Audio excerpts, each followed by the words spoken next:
मामांनी दिलेले फक्त 5 रुपये, पण आजही ते अमूल्य का मानले जातात माहीत आहे का? यात्रेच्या वेळेस एक मोठा तंबू उभा करायचा होता, ज्याला चांदणी म्हणतात. पण समस्या अशी की तो तंबू उभाच राहत नव्हता. मोठमोठे कारागीरही अपयशी ठरत होते.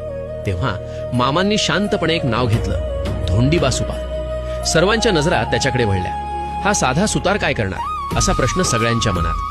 पण धोंडीबानं काम हातात घेतलं आणि काही वेळातच अशक्य वाटणारी चांदणी त्यानं अगदी मजबूतीनं उभी केली. सगळे थक्क झाले. मामा हसले.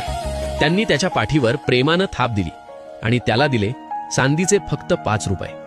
ते फक्त पैसे नव्हते, तो होता मामांचा आशीर्वाद. आजही धोंडीबानं ते रुपये प्रसाद म्हणून जपून ठेवले आहेत, कारण मामांच्या हातून मिळालेली वस्तू कधीच साधी नसते. बाळू मामांवर श्रद्धा असेल तर सबस्क्राईब करा.